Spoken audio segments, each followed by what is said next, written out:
সন্তান কোনো গুনাহের সাথে জড়িত হলে সেই গুনাহের শাস্তি কি পিতামাতা পাবে? উত্তর হচ্ছে, সন্তান যদি কোনো গুনাহ করে আর মা বাবার সেখানে সমর্থন না থাকে, তাহলে সেক্ষেত্রে মা বাবা গুনাহগার হবে না।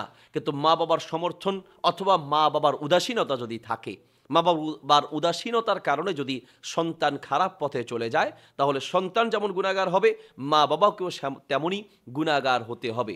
আমরা দেখি যে অনুপযুক্ত একটা মেয়ের হাতে, ছেলের হাতে মা বাবারা মোবাইল তুলে দেন আর বলেন যে, না আমি তো তাকে এই পথে যেতে বলি নাই। আপনি যেতে বলেননি ঠিক আছে, কিন্তু আপনি মোবাইলটা দেওয়ার পরে তার প্রতি উদাসীন ছিলেন। সে মোবাইলে কি করছে না করছে, সে কোথায় যাচ্ছে না যাচ্ছে, এই সকল খোঁজখবর নেওয়া একজন মা এবং বাবার উপরে ফরজ দায়িত্ব। নবী সাল্লাল্লাহু আলাইহি ওয়াসাল্লাম বলেছেন, বুখারীতে হাদিস আছে, কুল্লুকুম রাইন ওয়া কুল্লুকুম মাসউলুন আন রাইয়াতিহি।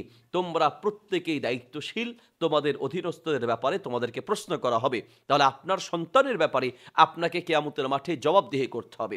শুধুমাত্র মা বাবার অবহেলার কারণে বহু সন্তান আজ বিপথে চলে যায়। কিছুদিন আগে আমরা দেখেছি অনলাইনে, সাবা নামক একটি 11 বছরের মেয়ে, যার বয়স মাত্র 11 বছর।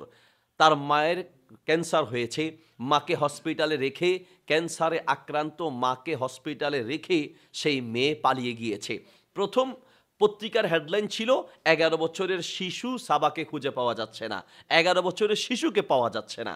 এরপরে হেডলাইন হলো, 11 বছরের মেয়ে তার বয়ফ্রেন্ডের হাত ধরে পালিয়েছে।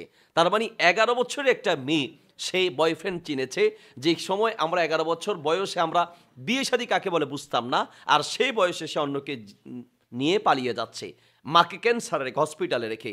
এই ধরনের মেয়ের চেয়ে নোংরা নিকৃষ্ট আর কে হতে পারে, যে মাকে ক্যান্সার অবস্থায় রেখে সে পালিয়ে গিয়েছে। তাকে জিজ্ঞেস করা হলো যে, তুমি কেন পালালে? বলল, আমার বাড়িতে ভালো লাগে না, এই জন্য আমি পালালাম। তো এর সাথে পরিচয় হলো কিভাবে? টিকটকে পরিচয় হয়েছে।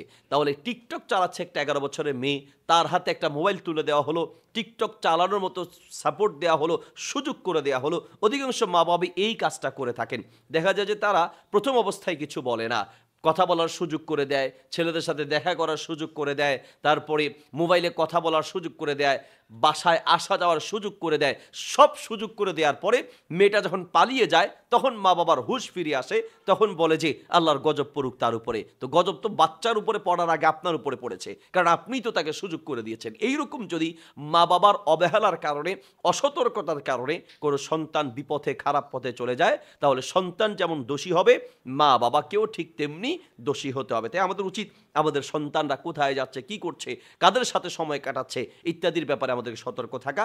আমরা মা বাবারা সতর্ক থাকার পরেও যদি সন্তান খারাপ পথে চলে যায়, এই জন্য আল্লাহ তাআলা মা বাবাকে দোষী করবেন না। তবে আপনার সতর্ক থাকতে হবে এবং সন্তানকে সবসময় উপদেশ দিতে হবে, আদেশ নিষেধ, ভালো কাজের আদেশ এবং খারাপ কাজ থেকে নিষেধ করতে হবে।